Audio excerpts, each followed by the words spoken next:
Hello everybody. Well, I happen to be sitting here with Miss Barb Brodowsky, and she is the Director of Field Operations at Beachbody for Master Trainers.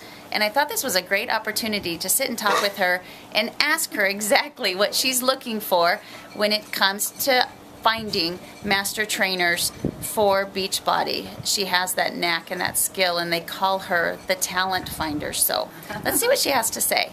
So Barb, when you're looking for someone and you get all of those applications come through, what is it specifically that makes somebody stand out in that application process? There's something about the application process that when you start rolling through them, people stand out who, it's called the it factor. And I know that's such a broad statement. When you watch their video of just their teaching skills, they have that it factor where they are teaching to a large group of people, but they're connecting individually with each of them. And then they have, especially when a class is difficult and they have a way of not only getting through the workout, but bringing out the best in people.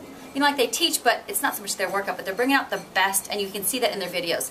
And the other video they send usually is one of them speaking in a class or speaking at a presentation, and they have this ability to energize the room, bring a lot of content into a small conversation or to a small piece of what they're talking about.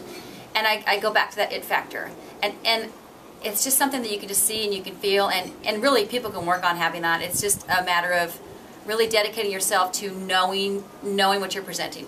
Okay. So it's passion.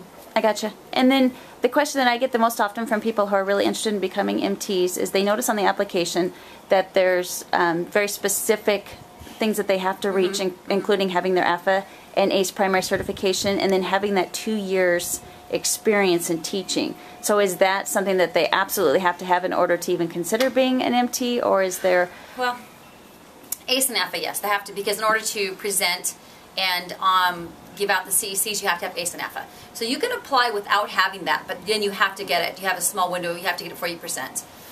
When it comes to the 2 years in the field, this is almost always a rule of thumb. If you don't have at least 2 years experience in the field, teaching to big classes and a lot of different formats, you just don't have the life experience or the stories or illustrations to bring to life to present something. You'll run out of...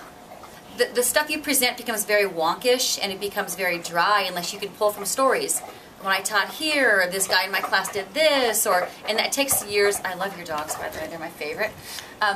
If you don't have stories to tell, you really can't present. I mean, you could make them up, but it's not sincere, and you can see through it right away. So the 2 years, that's a subjective number. Honestly, it goes, I would say it's most, you probably agree most like 4 to 5, you know. But people who have taught for 2 years, if they have good mentors and they're around really good, solid people, and they immerse themselves in the content, then 2 years would work. But oh man, you got to be around some good mentors. You got to be in it. Yeah. Okay. Well, there you have it. Some really great advice from the best of the best in the industry. She's only 19, but she's been in this industry forever. Right, thank you. So I hope you take that and make this one of your goals if it really is, because I tell you, it's absolutely changed my life. And it's a family, and it's a really fun family, and I don't know what I would do without him. So till next time, Nitro.